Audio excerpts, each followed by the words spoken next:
Bihar STET 2019 के result पर विवाद थमने का नाम नहीं ले रहा है।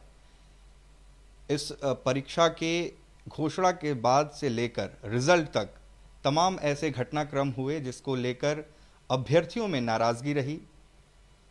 हमारे साथ बिहार एसटीईटी 2019 के कुछ अभ्यर्थी हैं। इनमें से कुछ अभ्यर्थी मेरिट लिस्ट में शामिल हुए थे और कुछ अभ्यर्थी ऐसे थे जिन्हें मेरिट लिस्ट में जगह नहीं मिली। लेकिन आखिर ये पूरा विवाद क्या है और किन चीज़ों को लेकर अभ्यर्थियों को आपत्ति है, ये हम आपको समझाएंगे और इन अभ्यर्थियों से समझने की कोशिश भी करेंगे कि आखिर इन्हें दिक्कत क्या है। हालांकि अगर हम आपको ये बताएं कि जब इस बहाली प्रक्रिया को लेकर, यानी कि इस एसटीईटी 2019 को लेकर जब बिहार विद्यालय परीक्षा समिति ने घोषणा की थी, उसमें साफ साफ ये बताया गया था, जो कि बोर्ड के चेयरमैन हैं आनंद किशोर, उनकी तरफ से ये कहा गया था कि माध्यमिक शिक्षक पात्रता परीक्षा 2019 यानी कि एसटीईटी 2019 का आयोजन पूर्व में आयोजित इस परीक्षा से भिन्न होगा। इससे पहले 2011 में ये परीक्षा हुई थी और आनंद किशोर ने साफ ये कहा था कि 2019 में होने वाली परीक्षा पहले की परीक्षा से भिन्न होगी, क्योंकि इस बार समिति द्वारा माध्यमिक शिक्षक पात्रता परीक्षा 2019 में जितनी रिक्तियां घोषित की जा रही हैं, उतनी ही विषयवार रिक्तियों पर कोटि एवं अंक के अनुरूप ही मेरिट लिस्ट तैयार की जाएगी।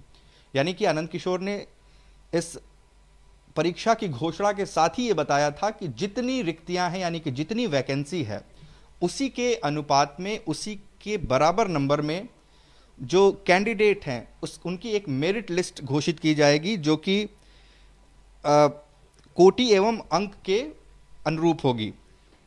लेकिन ऐसे विद्यार्थियों को परीक्षा में न्यूनतम कट ऑफ मार्क्स लाना अनिवार्य होगा, जो सामान्य श्रेणी के विद्यार्थियों के लिए 50% अंक तथा अनुसूचित जाति जनजाति, अत्यंत पिछड़ा वर्ग दिव्यांग के लिए 45% अंक हैं। यानी कि सबको कम से कम कट ऑफ मार्क्स लाना होगा, लेकिन जो भी अभ्यर्थी मेरिट लिस्ट में आएंगे उनको ये कट ऑफ मार्क्स लाना होगा, लेकिन इनकी संख्या जो रिक्तियां हैं उसके बराबर होंगी।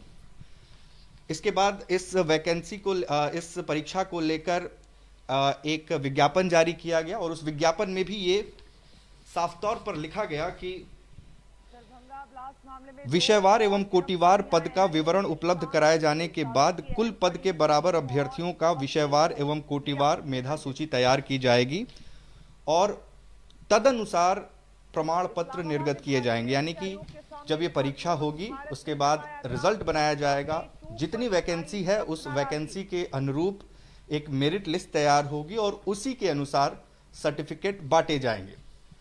परीक्षा कंडक्ट होती है, कुछ बच्चे हाई कोर्ट चले जाते हैं अपने कुछ आपत्तियां लेकर, और हाई कोर्ट में सरकार तमाम जवाब देती है और उनमें से एक जवाब होता है इस परीक्षा के नेचर को लेकर, और जिसमें खुद सरकार हाई कोर्ट में ये मानती है कि इस परीक्षा का जो नेचर था वो एक कॉम्पिटिटिव एग्जाम का था। जो सरकार की तरफ से काउंटर एफिडेविट हाई कोर्ट में दाखिल किया गया, उसमें साफ तौर पर ये लिखा हुआ है कि that STET 2019 had not been a qualifying examination, rather it was oblique is in the nature of competitive examination to select the best teachers. यानी कि जो भी एसटीईटी 2019 की परीक्षा थी वो सिर्फ एक पात्रता परीक्षा नहीं थी, बल्कि उसका नेचर कॉम्पिटिटिव था, जिसका मकसद सर्वश्रेष्ठ शिक्षक चुनना था। और 12 मार्च को बिहार एसटीईटी के रिजल्ट आए, जिसमें 15 में से 12 विषयों के नतीजे घोषित किए गए और ये बताया गया कि 24,599 अभ्यर्थी सफल हुए हैं। इसके बाद 21 जून को बाकी 3 विषयों का रिजल्ट जारी किया गया और कुल जो सफल अभ्यर्थियों की संख्या थी वो 30,000 के पार चली गई थी। हालांकि 21 जून को जो रिजल्ट जारी हुआ उसमें 2 तरह के रिजल्ट थे। एक था कि qualified and in merit list और दूसरा था qualified but not in merit list.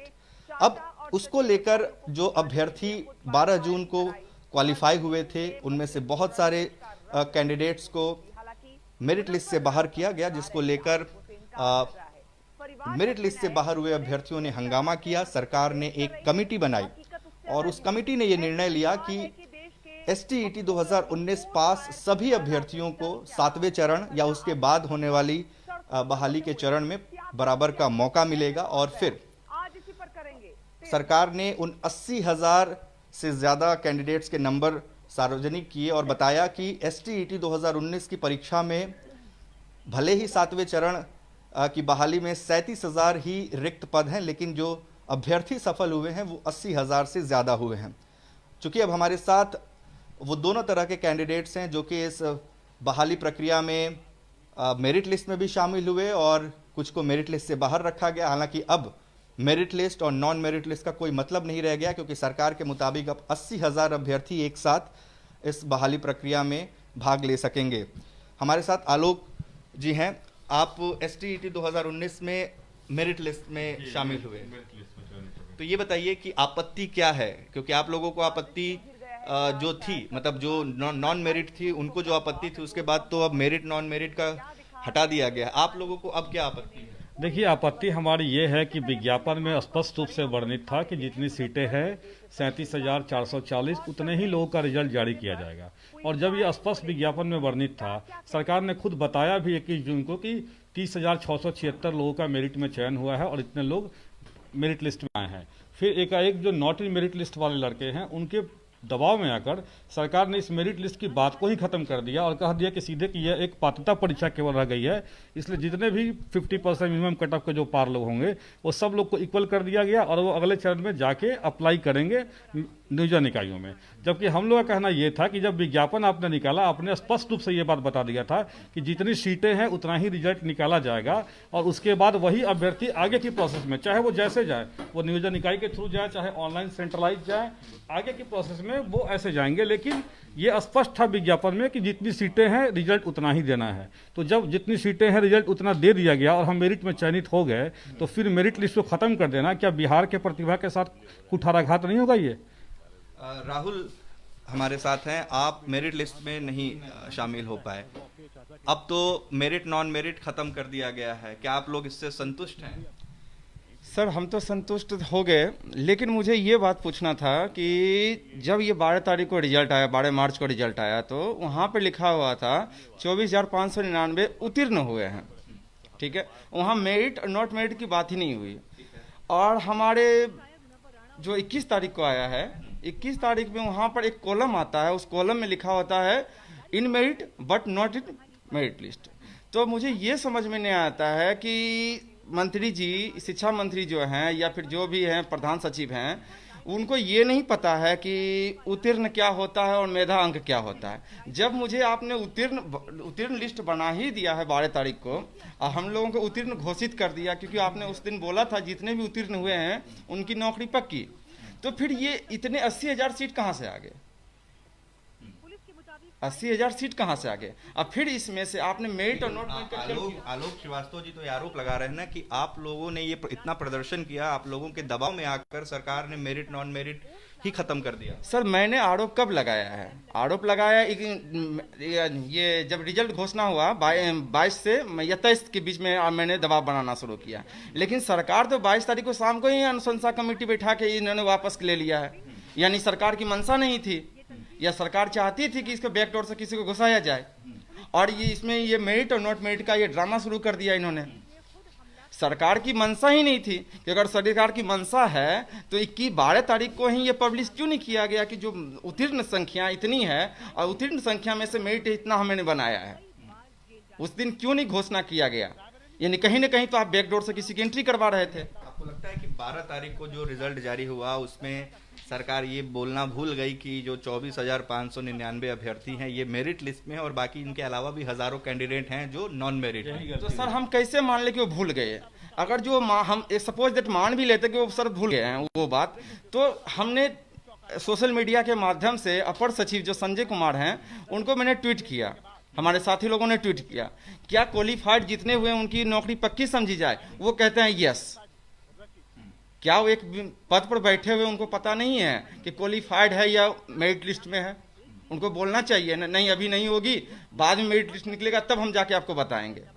तो हम कैसे मान ले वो गलती से बोले हैं? हम तो मानेंगे वो सच में बताए हैं वो बात। शिक्षा मंत्री ने ये भी कहा था 12 तारीख को कि जितने लोग क्वालिफाई हुए यानी सफल हुए हैं सबकी नौकरी पक्की है।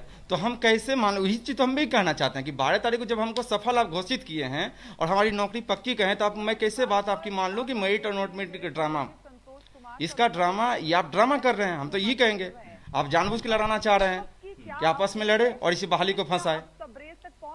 आपको लग रहा है कि अब दो गुट बन गए हैं, एक मेरिट वाले अब नॉन मेरिट वाले, हालांकि अब तो सबका खत्म हो गया है सब कुछ, दो गुट क्या बने थे?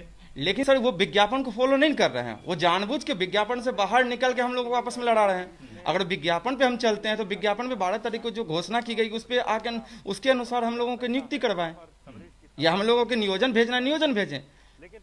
12 तारीख को क्लियर करे 12 तारीख का डाटा। क्या आपको लगता है कि जो शर्त थी विज्ञापन की कि भाई जितनी रिक्तियां हैं उतनी ही हम रिजल्ट देंगे, सरकार इससे अलग हो गई बाकी बहुत बड़ी संख्या में रिजल्ट देने के चक्कर में?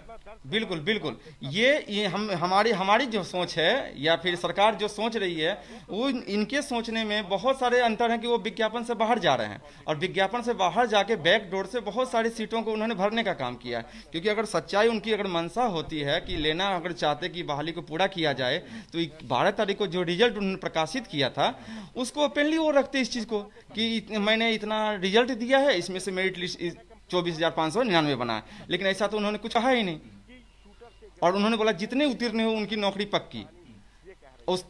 उसके बाद उनकी प्रेस विज्ञप्ति आती है उसमें भी वही बात लिखा जाता है। तो मैं ऐसे कैसे मान लूं सर कि वो सरकार भूल गई थी ये बात को बोलने के लिए?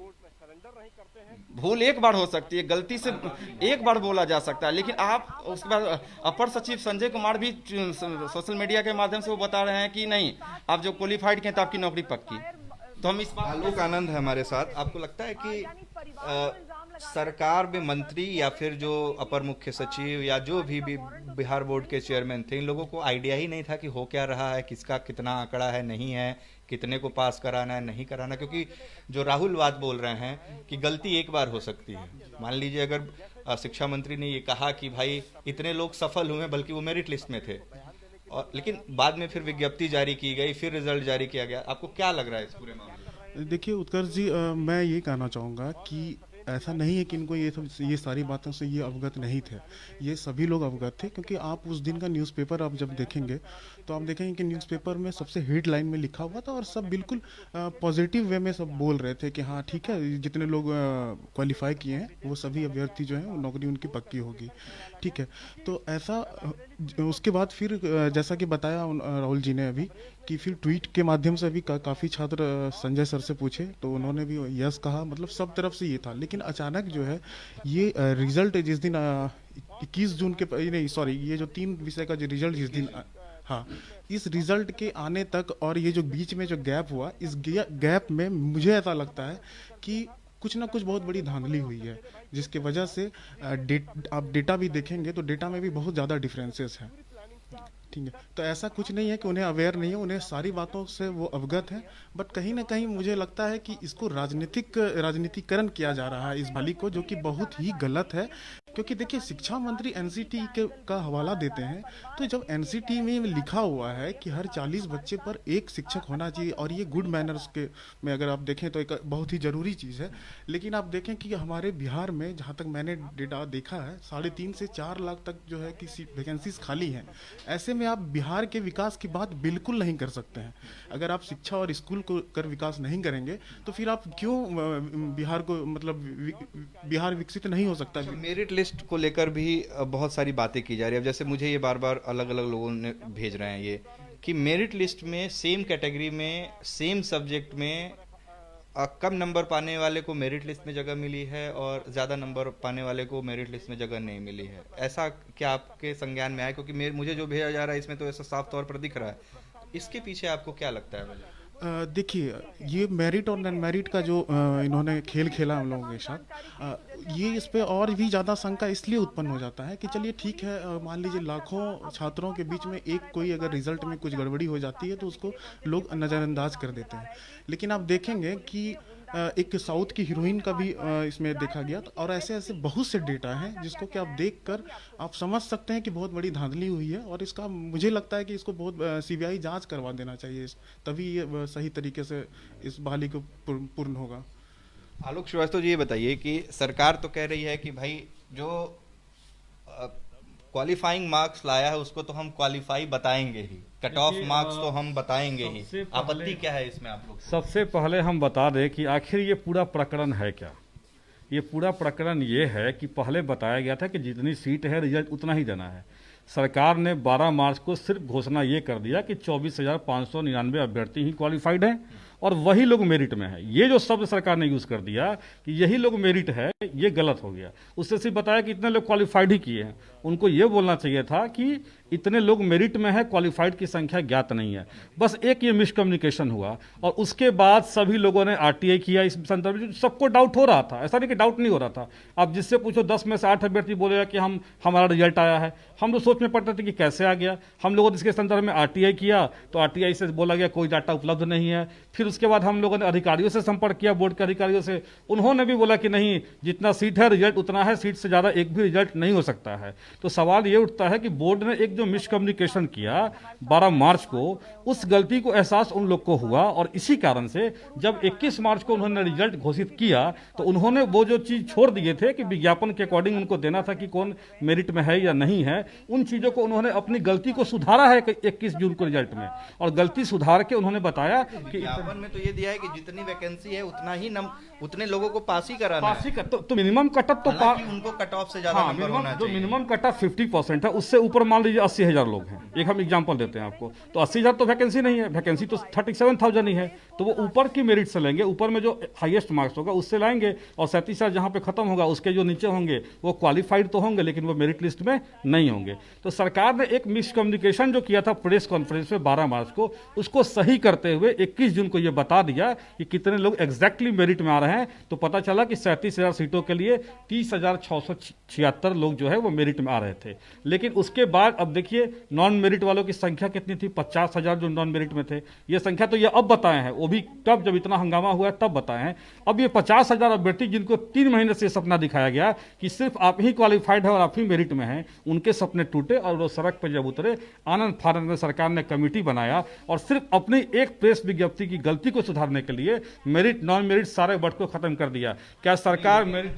आलोक आनंद जी तो ये कह रहे हैं ना कि भाई ये कोई गलती नहीं थी, क्योंकि गलती एक बार होती है। राहुल ने ये बात कही कि गलती तो एक बार होती है, बार बार थोड़ी होती है। एक मिनट राहुल सर, आलोक जी जैसा बता रहे हैं कि सरकार ने जो 12 तारीख को गलती की थी उसे इन्होंने सुधार लिया 21 तारीख को। तो आलोक जी को कैसे पता चला कि इनको क्या बोल दिए थे क्या शिक्षा मंत्री कि नहीं मैंने गलती सुधार लिया? क्योंकि प्रेस में तो आके वैसा कुछ बोले ही नहीं कि 80,000 रिजल्ट है मैंने इतना का मेरिट बनाया, ऐसा बोला ही नहीं। जब ये आंदोलन हुआ या लाठीचार्ज हुआ उसके बाद अचानक से संजय सर ने एक डाटा पब्लिश करते हैं ट्विटर पे कि 80,000 क्वालिफाई हो गया, लेकिन अभी तक उन्होंने बताया ही नहीं था। इससे पहले उन्होंने बताया नहीं डाटा, एक्चुअल डाटा क्या है। तो हम आलोक सर से ये पूछते हैं, आप सीधा बोल देते हैं कि सर मिसकम्युनिकेशन की वजह से ये चीजें प्रॉब्लम हो गई। तो सर आप ही बताइए हमको, ये आपको कैसे पता चला? तो अभी जब मेरिट नॉन मेरिट सब एक जैसे हो गए हैं तो आप चीज से संतुष्ट है या आपको लगता है कि नहीं अभी भी आप सरकार द्वारा ठगे गए हैं? सर हमको अभी संतुष्ट नहीं है, क्योंकि ये रिजल्ट इतना हो ही नहीं सकता है। 80,000 लोग क्वालिफाई नहीं कर सकते। नहीं सर, ये यहाँ पर हमको 80,000 जो क्वालिफाई किए हैं इसमें हमें बहुत सारा स्कैम दिख रहा है सर। क्योंकि ऐसा नहीं है कि मेरिट लिस्ट का जैसा आपने जिक्र किया है कि बहुत सारे साउथ की एक हीरोइन आ गई है, उसमें एक तो दिव्यांग में भाई मेरा है, एक तो जिसका कम नंबर है वो पास कर जाता है, जिसका ज़्यादा है वो फेल कर जाता है। ये आखिर कैसे हुआ? तो कहीं ना कहीं ये एग्जाम्पल है, एक दो एग्जाम्पल है। तो कहीं ना कहीं मेरिट जो बनाया गया है इनके एक बार बताओ राहुल, आपको अब बराबर मौका मिलेगा। ये मेरिट में है, आप मेरिट से में नहीं थे, बराबर अब सबको मौका मिलेगा। अगर ये लोग कोर्ट जाएंगे तो क्या आपको लगता है कि जो विज्ञापन की शर्त थी कि जितनी सीट है उतनी ही रिजल्ट देना है, तो क्या ये जो पूरा रिजल्ट है इस पर रोक नहीं लगेगी? क्या ये रद्द नहीं हो? क्या ये डर आपको है? बिल्कुल डर है मुझे, इसी बात का डर है कि ये विज्ञापन के अगर जो अकॉर्डिंग ये अनुसार जाते हैं तो ये विज्ञापन से बाहर सरकार ऑलरेडी बहुत पहले हो चुकी है।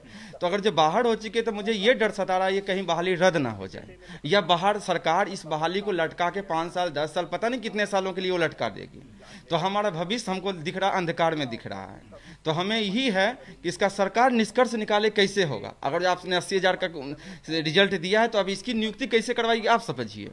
आलोक जी ये बोल रहे हैं कि 80,000 तो रिजल्ट ही नहीं हो सकता, इतने ज्यादा लोग तो 50% या 45% से ज्यादा पा ही नहीं सकते। अगर जब रिजल्ट आया था तो फिर आरटीआई हम लोगों ने इतना इसलिए ही किया था कि एग्जैक्ट डाटा पता करने के लिए। अब 10 आदमी में पूछिए, 10 आदमी में 8वां आदमी बता गया कि मेरा रिजल्ट है, तो कहीं ना कहीं हमारे मन में ये संदेह था, इसलिए हम लोगों ने आरटीआई भी किया था। बहुत सारा आरटीआई की डाटा दिया जाए कि क्वालिफाइड लोगों की संख्या कितनी है, लेकिन इन्होंने डाटा नहीं दिया। आखिर ये डाउट था तभी तो हम लोग आरटीआई कर रहे थे। ठीक है, हम मान लेते हैं कि बोर्ड ने जो है अपनी गलती को नहीं सुधारा। अगर बोर्ड गलती को नहीं सुधारती तो फिर वो मेरिट शब्द का वर्ड यूज क्यों करती। और आप खुद इस बात को मान रहे हैं कि जितना सीट है रिजल्ट उतना ही होना चाहिए विज्ञापन के अकॉर्डिंग। तो अभी भी तो बोर्ड गलती कर रही है, अभी भी सरकार गलती कर रही है। तो क्या ये गलती सुधार नहीं किया जाए? आप 37,440 जितनी सीटें आपने घोषित की है उतने लोगों का रिजल्ट दीजिए। आप मेरिट में और कुछ गड़बड़ियां हुई हैं, जैसा सोकॉल्ड आपने कहा कि अभी किसी का कहा कि सेम कैटेगरी है और सेम ये मैं नहीं कह रहा हूँ, अभ्यर्थी ही भेज रहे हैं, अभ्यर्थी ठीक ही है, बता रहे हैं। उसकी जांच होनी चाहिए। लेकिन जैसा मैंने अभी देखा था उसके बारे में कि वो डिफरेंटली एबल्ड थे, डिफरेंटली एबल्ड कैटेगरी था और दोनों जो है ईबीसी से आते थे। तो डिफरेंटली एबल्ड में 4 कैटेगरी होती है। एक होता है दृष्टि दिव्यांग हो गया, एक आपको हो गया अस्थि विकलांग हो गया। तो हो सकता है दृष्टि दिव्यांग में जो व्यक्ति होगा उसका कम, अभ्यर्थियों की संख्या कम होगी तो वो कम मार्क्स लेके भी चयन हो गया। हो सकता है अस्थि विकलांग में जो है वो ज़्यादा लोग होंगे तो इस कारण से उनका नहीं हो पाया। तो ये कंडीशन हो सकता है। लेकिन मेरा बस एक ही डिमांड है कि सरकार ने जब विज्ञापन दिया है 37,440 का, तो 37,440 मेरिट में चयनित अभ्यर्थियों का ही जो भी नियोजन की प्रक्रिया आगे बढ़ने वाली है, नियुक्ति की प्रक्रिया आगे बढ़ने वाली है, वो बढ़ाई जानी चाहिए। मेरा यही सरकार से डिमांड है और विज्ञापन की भी यही मांग है। और सुप्रीम कोर्ट ने कई बार अपने जजमेंट में कहा है कि विज्ञापन से गवर्नमेंट डेविएट नहीं कर सकती है। एक आम अभ्यर्थी भी इस बात को अच्छी तरह से समझ रहा है, ये भी इस बात से एग्री कर रहे हैं। तो अगर धांधली कहीं हुई है मेरिट लिस्ट में तो जांच हो और मेरिट लिस्ट में जो गड़बड़ी से आए हैं उनको बाहर किया जाए। लेकिन बनना तो मेरिट ही चाहिए, जो विज्ञापन है उसके अनुसार मेरिट बननी चाहिए स्टेट मार्क्स पे। आलोक जी ये बताइए कि जैसा कह रहे हैं कि मेरिट बननी चाहिए और पहले उनको नौकरी मिलनी चाहिए जो ऊपर से टॉप में 30,000 जो जितनी संख्या है। क्या आपको लगता है कि ये नैसर्गिक न्याय होगा उन 50,000 लोगों के साथ जो क्वालिफाई कर चुके हैं? भले सरकार की गलती रही हो, नहीं ना रही हो, ये अलग विषय है। शिक्षा मंत्री भी ये बात बार बार कह रहे हैं कि ये नैसर्गिक न्याय को देखते हुए हमने ये फैसला लिया है कि अब सबको बराबर मौका मिलेगा। नहीं, मैं ये बिल्कुल नहीं मानता हूँ कि नैसर्गिक न्याय की बात जहाँ तक हो रही, क्योंकि देखिए अगर आप विज्ञापन को देखेंगे तो उसमें ऑनलाइन का एग्ज़ाम की भी बात नहीं थी, ना ही नॉर्मलाइजेशन की बात थी। आप देखेंगे कि छात्रों का निगेटिव मार्किंग भी गया है बहुत जगह, ठीक है। तो ये कहीं ना कहीं इसमें विज्ञापन में बहुत पहले से ही छेड़छाड़ हो चुका है, ठीक है। तो इसमें कहीं भी न्याय की बात नहीं है। न्याय की बात इस प्रकार हो सकती है कि ठीक है, अगर सरकार से अगर गलती हो गई है तो मैं आपके चैनल के माध्यम से ये कहना चाहता हूँ कि ठीक है, अगर 80,000 ही क्वालिफाई हुए हैं तो हमारे पास तो ऑलरेडी सीट्स हैं, वैकेंट हैं बिहार में, और बिहार में तो सीट खाली है। तो क्यों ना सीट को बढ़ाकर सारे जितने भी, क्योंकि वो सारे छात्र जो है वो तो पात्रता रख रहे हैं शिक्षक बनने का, क्वालिफाइड का मतलब तो वही हुआ। कितनी सीट्स खाली हैं अभी? 3 से 4 लाख के बीच है। वैकेंसी जो निकली है 7वें चरण तक में कितनी अभी बची है? वैकेंसी 7वें चरण की, देखिए एसटीटी का चरण से वैसे कोई नहीं था वास्ता, इसको तो डायरेक्ट नियुक्त करना था, ठीक है। तो मैं इसलिए ये कहना चाहता हूँ कि जब सीट इतनी सारी खाली है और 80,000 लोग अगर आपके डाटा के अनुसार पास हैं तो क्यों ना सीट को बढ़ाकर इस विवाद को यहीं पे खत्म करके मतलब एक ऐतिहासिक कदम लेना चाहिए सरकार को। सभी को। आप लोगों को लगता है कि ये जैसा आलोक आनंद जी ने कहा कि नहीं, मेरी बात सुनिए, कि इन्होंने कहा कि चरण की कोई बात ही नहीं थी, ये तो डायरेक्ट नियुक्ति करनी थी। क्या आपको नहीं लगता कि एलिजिबिलिटी टेस्ट का मतलब ही होता है पात्रता परीक्षा? सरकार ने ये प्रयोग किया इस बार कि हम इसको पात्रता की जगह कॉम्पिटिटिव एग्जाम की तरह लें, और ये शायद उनको उल्टा पड़ गया और अब वापस से वो पात्रता परीक्षा की ओर जा रहे हैं, स्टैंड कर रहे हैं। हाँ, देखिए आलोक जी ने जो कहा है मैं उनकी बातों से बिल्कुल सहमत हूँ कि जितने लोग पात्र हैं उनकी आपने नौकरी पक्की की बात कही थी, आप उनकी नौकरी पक्की करिए और उसके लिए जो भी नेसेसरी स्टेप्स है वो उठाइए। लेकिन यहाँ एक चीज़, प्रैक्टिकल चीज़ भी सोचना है। कंप्यूटर साइंस की हम बात करते हैं, 1700 सीट सरकार ने घोषित किया है और 17,000 रिजल्ट है। आप बताइए कि 17,000 सीट कहाँ से आएगी? Is it possible? अभी तो हमें नहीं दिख रहा कि सरकार ने इतना सीट का सृजन भी किया है। हाँ, एक 2000, 3000, 4000, 5000 कर सकती है सरकार, ये सरकार के दायरे में आता है, लेकिन क्या 17,000 सीटों का समाकलन करना और सब लोग को समाहित करना, ये प्रैक्टिकल सॉल्यूशन नहीं दिख रहा है हमें। इसलिए हम चाहते हैं कि ठीक है, जितने भी लोगों को लेना है आप सीटें बढ़ा दीजिए और उसी एसटीईटी के मेरिट में और मेरिट को नीचे तक जाइए मार्क्स, लेकिन आप एसटीईटी मार्क्स के मेरिट के आधार पर ही लोगों की चयन प्रक्रिया को आगे बढ़ाइए, सीटें बढ़ाइए। 33,000 नई पद सृजित हुए हैं, उनको आप जोड़ दीजिए। हाँ, ये हो सकता है कि हर विषय के लोग नहीं उसमें समाहित हो पाएंगे, क्योंकि सामाजिक विज्ञान की अगर हम बात करें 5,054 सीट है और 26,000 रिजल्ट है, तो कभी पॉसिबल नहीं है कि 26,000 केवल सोशल साइंस के सीट निकलेगा। तो जो भी प्रैक्टिकल हो सकता है, जितना सीटें बढ़ सकती हैं वो बढ़ाइए आप, लेकिन मेरिट आपको एसटीईटी मार्क्स पे ही होनी चाहिए, क्योंकि आपने विज्ञापन में ये शर्त का स्पष्ट रूप से मेंशन किया है कि ये एलिजिबिलिटी। नियोजन इकाइयों में तो एसटीईटी के मार्क्स का कोई वैल्यू तो है नहीं। बिल्कुल, जैसा आलोक जी बोल रहे हैं कि स्टेट मार्क्स से और स्टेट के जो स्टेट 19 का एग्जाम हुआ है उसके मार्क्स बेसिस पे मेरिट लिस्ट नहीं बन सकता है। बिकॉज क्योंकि इसलिए नहीं बन सकता है क्योंकि किसी की डॉक्यूमेंट में कुछ प्रॉब्लम हो, किसी जैसे एसएसटी की बात कर रहे हैं उसमें सब्जेक्ट कॉम्बिनेशन की बात होती है, उसमें कहीं खामियां रह जाए तो वो जगह जो वो स्कोर कार्ड के हिसाब से मेरिट लिस्ट में वो जगह बना लेता है तो उसके जगह की भरपाई कौन करेगा? वो सीट तो खाली रह जाएगी, फिर जो नीचे रह जाएंगे वो धक्के खाएंगे फिर। तो हम चाहते हैं कि नहीं होनी चाहिए मेरिट लिस्ट के अकॉर्डिंग ये बोलते हैं, लेकिन डॉक्यूमेंट की जांच करके मेरिट लिस्ट बनाई जाए, डॉक्यूमेंट की जांच करके फिर मेरिट लिस्ट बनाइए, जो कि नियोजन इकाई में भी यही होती है। सरकार अब नियोजन इकाई की तरफ हमको भेज रही है, कोई दिक्कत, मुझे कोई समस्या नहीं है, कोई प्रॉब्लम नहीं, लेकिन सरकार अब इतना रिजल्ट हमको दिया है तो हमें सीट भी दे। मेरी भावनाओं के साथ क्यों खेल रही है? हमें रिजल्ट दी है तो सीट दे। अगर रिजल्ट ना देती, अगर वो ये ना बोलती कि आप क्वालिफाई हैं, एकदम आप कट ऑफ मार्क के करीब रहते, तो क्या आपको इतना दुख तकलीफ होता? अभी बिल्कुल नहीं होता सर। मैं बहुत सारे एग्जाम दे रहा हूँ, अभी मेरा दरोगा में हुआ था, लेकिन मैं कुछ पॉइंट्स में रह गया, मुझे कोई फिर मैं तैयारी कर रहा हूँ, मेरा पीटी में हुआ, मेंस का तैयारी में कर रहा हूँ, मुझे इस बात का नहीं होता क्योंकि मैं रह गया तो रह गया, मैं क्रॉस लाइन को नहीं कर पाया तो नहीं कर पाया। लेकिन जब शिक्षा मंत्री के द्वारा कहा जाता है कि नहीं आप कंप्लीट हैं, जितनी मेरी आहारता है वो आपने पूरा कर दिया है, आपकी नौकरी पक्की है, तो यानी मेरी भावनाओं के साथ आप खेल रहे हैं। 3 महीने तक आपको पता नहीं चला कि मैंने क्या बयान दिया है, तो आज में आप मुझे कहते हैं कि नहीं नहीं मेरिट अलग है, नोट मेरिट अलग है, नहीं सभी आ जाइए। ये क्या ड्रामा चल रहा है? अब अपनी बातों पे कायम है। कंफ्यूज लग रही है आप? हाँ बिल्कुल कंफ्यूज है, अपनी बातों पर स्टैंड वो है ही नहीं स्टैंड कि क्या उसको बोलना है। हमें सरकार से यही चाहते हैं, हम आपके चैनल के माध्यम से कहना चाहते हैं कि आपने जो पद, आपने जो जितना क्वालिफाइड किया है, सीटों को बढ़ा के आप उसको लीजिए। सीटों को कहाँ से बढ़ाएंगे? ये लोग तो तर्क दे रहे हैं कि इतनी सीटें तो बढ़ ही नहीं सकती। कंप्यूटर साइंस का इन्होंने जिक्र किया कि 17,000 कहाँ से सीट लेके आएंगे? सर जांच भी तो होगी सर, जांच में बहुत सारे ऐसे लोग हमें लगता है शायद कि बैकडोर से भी एंट्री किए हैं। अगर सही से जांच किया जाएगा तो बहुत सारे लड़के अभी निकलेंगे इसमें से, क्योंकि 80,000 मुझे नहीं लगता कि 80,000 इतना क्वालिफाई कर सकता है। आपको लगता है कि जितने लोग क्वालिफाई किए हैं सबको नौकरी देना संभव है सरकार के लिए? संभव तो है बिल्कुल, लेकिन जो जितने भी छात्र हैं उसमें से बहुत सारे ऐसे छात्र हैं जो पेपर 1 पेपर 2 दोनों जगह हैं, बहुत सारे ऐसे हैं जो छठे चरण में भी हैं, तो कहीं ना कहीं संख्याओं की कमी होगी जब अच्छे से छानबीन होगा। तो और बहुत लोग ऐसे भी हैं जिनका कि प्रमाण पत्र जो है कि वो उसमें कुछ गलतियां पाई जाएगी, ऐसे डाटा आते हैं, हमेशा देखा गया है ऐसा। अच्छा, अभी तो छठे चरण की बहाली नहीं हुई है, अभी तो वो होनी है, और ये सारा जो लड़ाई चल रहा है ये 7वें चरण के लिए चल रहा है। बिहार में आपको नौकरी पाना क्या रॉकेट साइंस हो गया है क्या? नहीं, रॉकेट साइंस तो बिल्कुल नहीं है, क्योंकि सरकार खुद इस तरह से मामले को उलझा देती है। जैसे आप देख लीजिए इसी विज्ञापन को सरकार ने कैसे उलझा दिया, खुद अपने विज्ञापन से सरकार डेविएट कर गई, और जहां 37,000 रिजल्ट देने की बात उन्होंने कहा था वहां 80,000 रिजल्ट उन्होंने दे दिया। उनसे गलती हुई, और एक गलती को छुपाने के लिए गलतियां पे गलतियां किए जा रहे हैं। आप बताइए, ठीक है आपने एक ही बार, राहुल तो कह रहे हैं कि कोई गलती नहीं थी था सरकार को। ठीक है, आप गलती नहीं थी आप बता रहे हैं। एक बार बताइए 37,000 सीटें थी, हम इनकी बात मान लेते हैं कि 37,000 लोग बैकडोर से आ गए, तो 37,000 बैकडोर से आ गए, 37,000 कितना हो गया बताइए? 74,000। तो 80,000 लड़के कैसे क्वालिफाइड हैं? ये सोचने वाली बात है। यानी मेरिट पहले भी बना था, एक लॉजिकली थिंकिंग सोचिए आप। 37,000 सीट था, हम मान लिए कि 37,000 लोग बैकडोर से आ गए, टोटल कितने क्वालिफाइड लोग हैं? 74,000। टोटल अभी क्वालिफाइड कितने लोग हैं? 82,000, 80,000। कैसे पॉसिबल है? यानी कहीं ना कहीं मेरिट तो बननी थी, और मेरिट की बनने की बातों से कोई इससे असहमत नहीं हो सकता है। इस बातों से कि एसटीईटी मार्क्स पे मेरिट नहीं बननी थी। ये बात अगर कोई कह दे, सबको ये बात कहेगा कि एसटीईटी मार्क्स पे मेरिट बननी चाहिए। जहां तक बात डॉक्यूमेंट की है, किसी का डॉक्यूमेंट गलत होगा, किसी का सब्जेक्ट कॉम्बिनेशन मैच नहीं कर रहा होगा, उन चीज़ों की जांच हो और उसके अकॉर्डिंग सर्टिफिकेट इशू करके आप आगे के प्रोसीजर को आगे बढ़ाइए। लेकिन बनना चाहिए मेरिट एसटीईटी के मार्क्स पे ही आगे के प्रोसीजर में जाने के नहीं लिए। लगता कि सरकार ने यहीं पर गलती कर हाँ, दी यही कि क्यों कर एसटीईटी दिया, को यही। उन्होंने कॉम्पिटिटिव एग्जाम बना दिया? शुरू देखिए, इनका कॉन्सेप्ट क्या था इसके पीछे।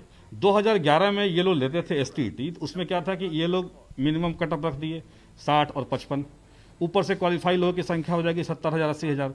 अब इनको चरण बाई चरण बहाली करते करते 11 से देखिए 21 आ गया। 10 सालों में बहाली अभी नहीं, छठा चरण चल ही रहा है अभी उन लोग का। तो सरकार ने ये कॉन्सेप्ट सोचा कि इतने लोग को जो सर्टिफिकेट हम बांट देते हैं एसटीईटी का, ये बांटेंगे नहीं हम इस बार हम उतने ही लोग को सर्टिफिकेट बांटेंगे, ये आगे के प्रोसेस में ले जाएंगे, चाहे जैसे ले जाए, ऑनलाइन ले जाए, ऑफलाइन ले जाए, जितनी सीटें हमारी हैं। इसलिए सरकार ने सीटों का आकलन किया कि इतने सीटों पर हमको भर्ती करना है और उतने ही लोगों को रिजल्ट एसटीईटी हम दे के आगे के प्रोसेस में आगे बढ़ाएंगे। आलोक जी का शिक्षा मंत्री का मन का बात कैसे पता चल जाता है मुझे नहीं पता, बट मैं एक थोड़ा सा बात मैं इतना कहना चाहता हूँ। मोदी जी रात में आते हैं 8-9 बजे के करीब, वो कहते हैं 12 बजे रात से 500 का नोट 1000 का नोट नहीं चलेगा। तो क्या सुबह सभी लोग इंतजार करते हैं पेपर आएगा, नोटिफिकेशन आएगा? मतलब मैं इंतजार तो नहीं किया किसी ने, क्योंकि वो किसी पद पे गरिमा पर उनका मान होता है। तो शिक्षा मंत्री जब बोलते हैं तो क्या मैं उनकी बातों को नहीं मानूं? क्या मैं कह दूं अपने मन में आकलन लगाना शुरू कर दूंगा, नहीं शिक्षा मंत्री तो गलत बोल रहे हैं? तो मैं कैसे मान लूं शिक्षा मंत्री गलत बोल रहे हैं? हम तो मानेंगे भाई शिक्षा मंत्री ने जो कहा मुझे चाहिए। आपने मुझे क्यों बोला? आपने मुझे 3 महीने क्यों मेरे भावनाओं के साथ खेला है? मुझे आपने सर्टिफिकेट जारी किया है सबका, तो सबकी नियुक्ति आप करवाइएगा। ठीक है, बाकी आप उपाय क्या आपको लगता है कि इस पूरे विवाद का क्या उपाय है? मैंने जैसे अभी पहले भी बताया आपको कि इस पूरे विवाद का बस यही एक उपाय है। अगर आपके पास सीटें नहीं होती तो फिर सोचा जाता, लेकिन जब इतनी सारी सीटें हैं और पिछले 1 साल से गांव के जितने भी बच्चे हैं वो नहीं पढ़े हैं स्कूल में, आप इससे हमारा बिहार काफ़ी पीछे जाएगा। इसका इम्पैक्ट अगले 4-5 साल में मतलब आपको देखने मिल सकता है। तो क्यों ना जल्द से जल्द अच्छे प्रतिभावान शिक्षक जो भी हैं इनको जल्द से जल्द नियुक्त किया जाए। सीट खाली है, वो क्वालिफाइड हैं, पात्रता रखते हैं, तो उनको नियुक्त करके जल्द से जल्द जो है कि उनको ऐसा किया जाए। और जहाँ तक बात रही कि पात्रता और ये एलिजिबिलिटी टेस्ट जो आप लोग बोल रहे थे, देखिए सीटेट भी एग्जाम होता है, उसमें सीट का कहीं भी जिक्र नहीं होता है। तो एसटीईटी में सीट का जिक्र था, तो ये कॉम्पिटिटिव नेचर का एग्जाम था, तो इसलिए इसमें मेरिट की बात और ये नॉन मेरिट की बात सभी कर रहे थे। लेकिन जब इस तरह का प्रॉब्लम आ गया है सबके, अगर सरकार से थोड़ी गलती अगर उनके तरफ से हो गई है, तो क्यों ना इस गलती को एक ऐतिहासिक कदम लेकर इसको समाप्त किया जाए, इस विवाद को। आप बताइए आलोक जी कि क्या आपको लगता है इसका उपाय? देखिए, मेरे समझ से उपाय यही होगा कि सीटों की संख्या बढ़ाई जाए, लेकिन विज्ञापन से सरकार को डेविएट नहीं करना चाहिए। विज्ञापन में जो प्रोसेस आपने आगे बढ़ाने के लिए कहा है एसटीईटी मार्क्स पे ही प्रोसेस को आगे बढ़ाया जाना चाहिए। एक मिसकम्युनिकेशन अगर हो गई है, चाहे जैसे भी हो, लेकिन हम चाहते हैं कि सीटों की संख्या बढ़ा दी जाए, लेकिन विज्ञापन का उल्लंघन ना हो, क्योंकि विज्ञापन का उल्लंघन होगा तो स्पष्ट है कि असंतुष्ट खेमा कोर्ट में जाएगा ही जाएगा और अपने न्याय के लिए लड़ेगा। क्योंकि आपने खुद जब वर्ड यूज कर दिया है मेरिट शब्द का, तो इस मेरिट शब्द का क्या अर्थ है इसका खुद अब बताइए। क्या आप कॉम्प्रोमाइज करने जा रहे हैं बिहार की शिक्षा व्यवस्था को कि मेरिट और नॉन मेरिट में बांट के दोनों को बराबर करके? ये बताइए, ये उचित होगा? गुणवत्तापूर्ण शिक्षा की बात करते हैं और वहां मेरिट शब्द का विलोप किया जा रहा है, ये बर्दाश्त होने के लायक है? राहुल जी बताइए, आपको क्या लगता है कि क्या उपाय है इस पूरे विवाद को खत्म करने का? सर बात तो बिल्कुल सही आलोक जी के, सीट को बढ़ाना पड़ेगा, क्योंकि उन्होंने इतना सीट क्वालिफाई कर दिया है तो सीट बढ़ाना चाहिए।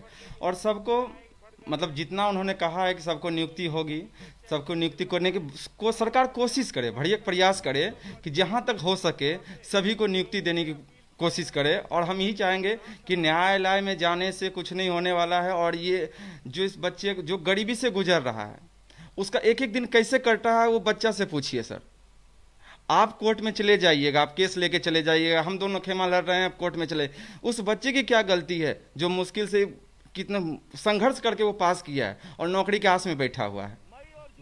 तो हम ये नहीं चाहते हैं कोर्ट में जाए ये मामला को, सरकार इसको सुलझाए और सभी को न्याय दे। तो ऐसे कैंडिडेट जो मेरिट में थे और ऐसे कैंडिडेट जो मेरिट लिस्ट में नहीं थे, दोनों का ये मानना है कि ये मामला कोर्ट तक नहीं जाना चाहिए, क्योंकि अगर वो कोर्ट में जाता है तो बहुत सारे जो अभ्यर्थी हैं उनका समय बर्बाद होगा। कोर्ट से जब तक रिजल्ट आएगा कई सारे लोग शिक्षक बनने का सपना भी छोड़ चुके होंगे। ऐसे में अगर सरकार से कोई गलती हुई है या फिर अगर गलती नहीं हुई है, सबकी ये मांग है कि सीटों की संख्या बढ़ाई जाए और जितने भी क्वालिफाइड 80,000 के करीब STET 2019 के अभ्यर्थी हैं उन सबको नौकरी दी जाए। और सिर्फ उन्हीं को नहीं, STET 2011 में भी जो पास आउट कैंडिडेट हैं या फिर जो भी एलिजिबल कैंडिडेट हैं उन सबको मौका दिया जाए, क्योंकि खुद बिहार सरकार विधानसभा में बता चुकी है कि बिहार में सरकारी स्कूलों में शिक्षकों के लाखों पद अभी भी खाली पड़े हुए हैं।